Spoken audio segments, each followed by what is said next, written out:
All right, Shalom. First and foremost, I'd like to give all honor and glory to Yahweh, Bahasham, Yahweh Shai, Bahasham, Rachakodash, the monarchs of the elders, and the apostles of the great millstone. Salutations to all that I can push word, true sincerity with charity. Yahweh is the true name of the Heavenly Father, whom the word and he calls God, Jehovah. Bahasham is in the name. Yahweh Shai is his son's name, of the word and he calls Jesus, and Rachakodash, the Holy Spirit.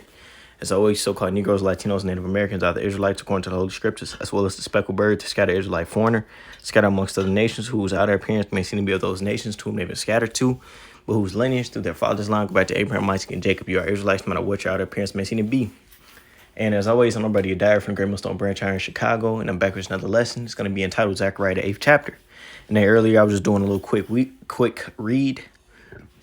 Slacking, I came across Zechariah 8, and it's personally one of my favorite chapters, man, because it talks about basically our people in the kingdom of heaven, which is going to be here on the planet Earth, and it talks about basically the beauty of our people, man, so going through the chapter, through the Spirit, hooked up some precepts to it, and the Lord willing is edifying, and uplifting. But nevertheless, this is Zechariah chapter 8 and verse 1.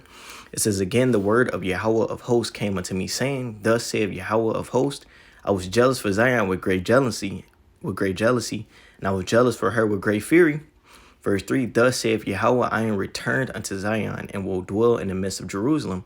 And Jerusalem shall be called a city of truth, and the mountain of Yahweh of hosts, the holy mountain." So our people, our power is going to come back to us, and he's going to be amongst us, that's when our people are going to flourish. That's when the wickedness of our people is going to be washed away, the filthiness of our people. It ain't going to be no more hurt done amongst the Lord's people. Yahweh Ba'ashem Yahweh Shai is going to dwell amongst us. You see, it says, this is Revelation chapter 21 and verse 2. "And I, John, saw the holy city, New Jerusalem." That's the elect of the nation of Israel, as well as the 1/3, coming down from the Most High out of heaven, prepared as a bride adorned for her husband. It says, "And I heard a great voice out of heaven saying, Behold, the tabernacle of the Most High is with men, with Israelites. He will dwell with them, and they shall be his people, and the Most High himself shall be with them and be their power." And then we're going to be back in our land. Our power is going to be amongst us. As the scriptures say, the knowledge of the Lord is going to go from sea to sea. So everything is going to prosper. You see? Verse 4, "And the Most High shall wipe away all tears from their eyes, and there shall be no more death, neither sorrow nor crying. Neither shall there be any more pain, for the former things are passed away." So in order to get to that place filled with all good things, get to everlasting happiness, Yahweh Shai has to come and put us back in our land, and ultimately he's going to be amongst us. And that's when it's not going to be no more tears. That's when it's not going to be any more Jake on Jake violence. You see? That's when our women are going to be in order, because this ain't the way. You see? This is not the way, This is Matthew 24 and 22. "And except those days should be shortened, there shall no flesh be saved, but for the elect's sake those days shall be shortened." This kingdom that we're in right now, it cannot continue. You see? This age of the rulership of the heathen, Esau, Edom. If the Lord wasn't to come back and deliver us, man, nobody on the planet be, man. You see, the black community, that because it is what it is, black, death, dark, wickedness, the black culture itself would just enfold in itself and just destroy. You see, the women don't want to be women. The men don't want to be men. They just want to either be basketball players, block stars, or rappers, It's ultimately a death. What's the word I'm looking for? Basically, the black culture is is an inevitable destruction. You see, but nevertheless, the Lord is going to be with us. So all that is going to be wiped away, and we're going to be the children of the Most High again. Verse 5, it says, "And he that sat upon the throne said, Behold, I make all things new. And he said unto me, Write, for these words are faithful and are true and faithful." So the Lord, and he said, put it in paper, man, because it's faithful and true, meaning it's gonna happen.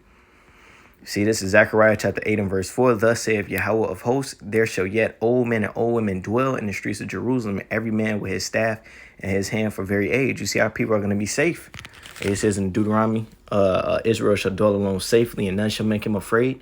And our people are going to be able to, everything is going to have its being. Our people are going to be able to actually live, enjoy themselves. Children are going to be able to play without fears of being abducted, all manner of evil happen to them. We're not going to have those worries in the kingdom of heaven, which is going to be on a planet Earth, which Yahweh Ba'ashem Yahweh Shai and his government is going to run. Verse 6, thus saith Yahweh of hosts, if it be marvelous in the eyes of the remnant of this people in these days, should it also be marvelous in my eyes, saith Yahweh of hosts. So if we think it's beautiful, the Lord, he also thinks it's beautiful. Verse 7, thus saith Yahweh of hosts, behold, I will save my people, the Israelites, from the east country and from the west, and I will bring them, and they shall dwell in the midst of Jerusalem, and they shall be my people, and I will be their power in truth and righteousness. You see, we're going to be changed from these mortal bodies that we're in right now that's subject to sin, and the Lord is going to make us perfect. We're going to be we're going to have the law, statutes, commandments written within our body, so we won't go off. We're going to be able to serve the Lord in truth and sincerity and 100% honesty. You see, we're not going to offend our power. Verse 9, thus saith Yahweh of hosts, let your hands be strong, ye that hear in these days these words by the mouth of the prophets, which were in the day that the foundation of the house of Yahweh of hosts was laid, that the temple might be built. Right now, seeing that we look for such things, we got to labor to get to those things, man. We got to put that spiritual work in, man. Constantly cry out to our power, ask him to come back and deliver us. Verse 10, for behold, these days there was no hire for man, nor any hire for beast, neither was there any peace to him that went out or came in because of the affliction. For I set all men, everyone against his neighbor. But now I will not be unto the residue of this people as in the former days, save Yahweh of hosts. As it says in Jeremiah, the Lord said, for I know my thoughts towards you, they are not thoughts of destruction, but are thoughts of peace, roughly paraphrasing, to give us an expected end. The Lord ultimately is going to bless us. Verse 11, but now I will not be unto the residue of this people as in former days, saith Yahweh of hosts. For the seed shall be prosperous. The vine shall give her fruit, and the ground shall give her increase, and the heavens shall give their due, and I will cause the run of his people to possess all these things. You see, the Lord is going to turn back our captivity, man. We're no longer going to be under the curses. We're gonna get the blessings, man. Hey, just as we receive the tail end of the curses, we're gonna see the head, the blessings, man. You see, this is Revelation chapter 22 and verse 3, and there shall be no more curse. You see, the Lord is going to peel back these curses and put them on those that hate us, that persecuted us, that destroyed us. It says, but the throne of the Most High and of the Lamb shall be in it, and his servants shall serve him. So Yahweh Shema Shai is going to be amongst us, and we're going to serve him, without offense. This is Amos chapter 9 and verse 14, and I will bring again the captivity of my people of Israel, and they shall build the way cities and inhabit them. You see, our land is going to be built up upon his heaps, as is written in Isaiah. You see, we're not going to build it up. The heathen are going to build them up, those servants and handmaids. It says they shall plant vineyards and drink the wine thereof. It's written like this because right now we do these same things. We build up these countries, we build up these kingdoms, we build up all the choice things, but we don't enjoy them. Nevertheless, in the kingdom of heaven, which is soon going to be here on the planet Earth, we're going to be able to build these things, but also enjoy them, man, because we're going to be that ruling people.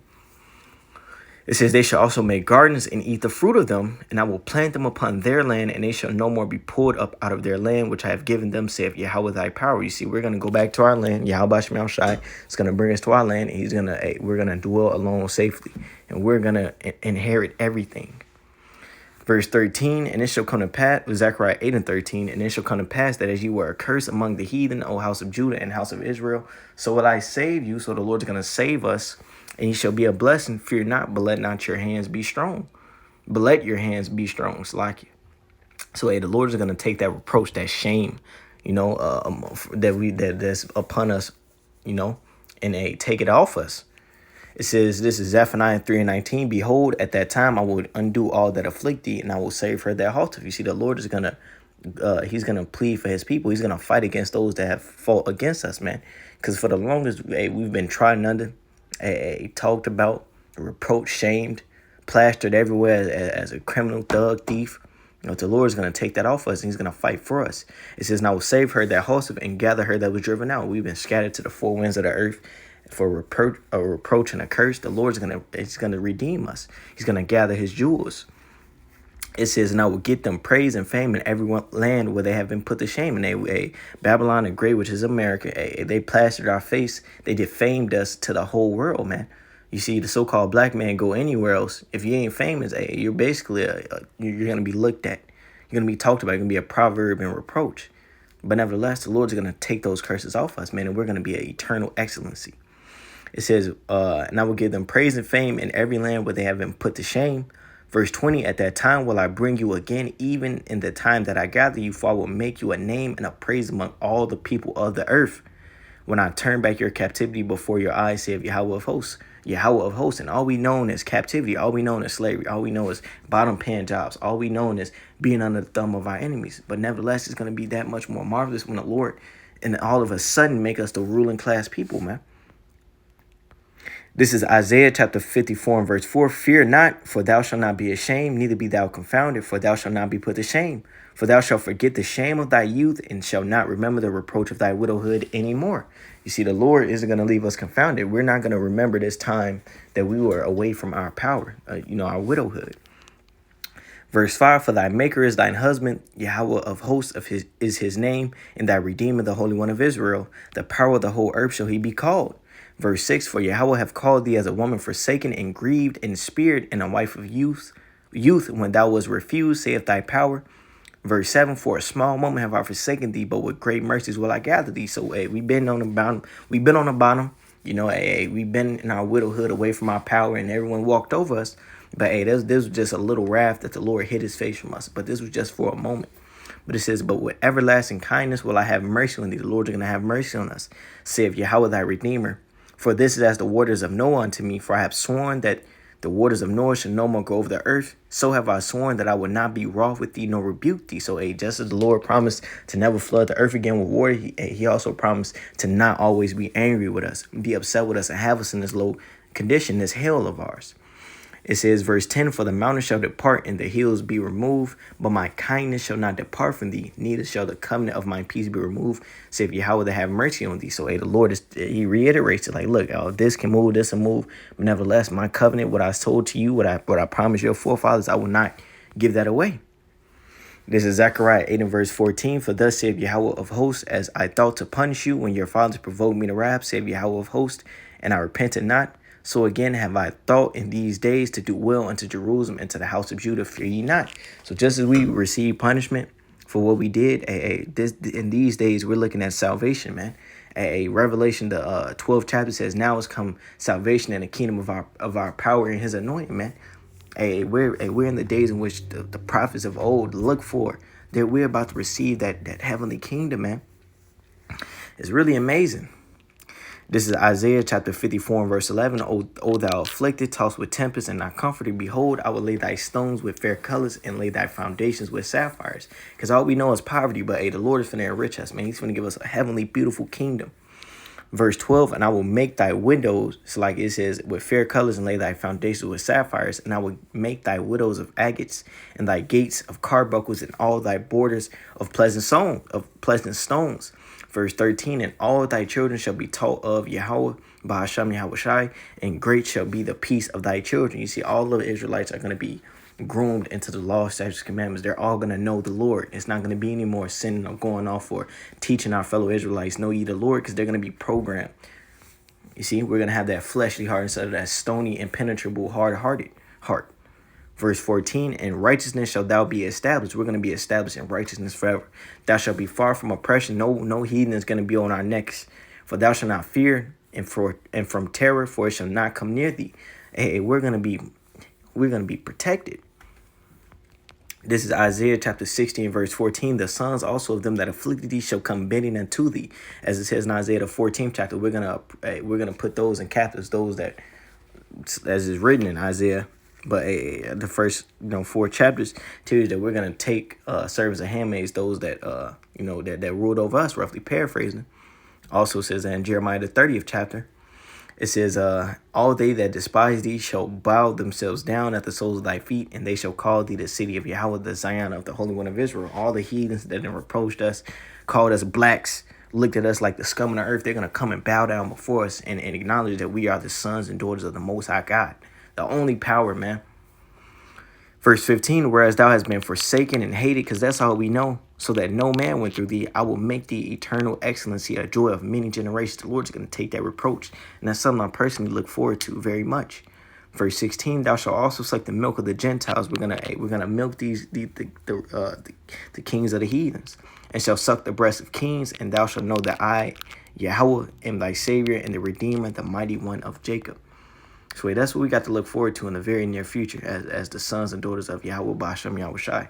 So a call Halayim La, Yahweh Bahasham, Yahushai Bahasham, Rakha Kodash, the ones to the elders and apostles of the great millstone, which told me this truth. Salutations to you brothers that standing firm and preaching his word across all four corners. A salutation to you brothers. A Lord willing is an edifying and an uplifting exhortation. Call Halayim La, Yahweh Bahasham, Yahushai Bahasham, Kakodash, Dawatayah Tuah. A Shalom.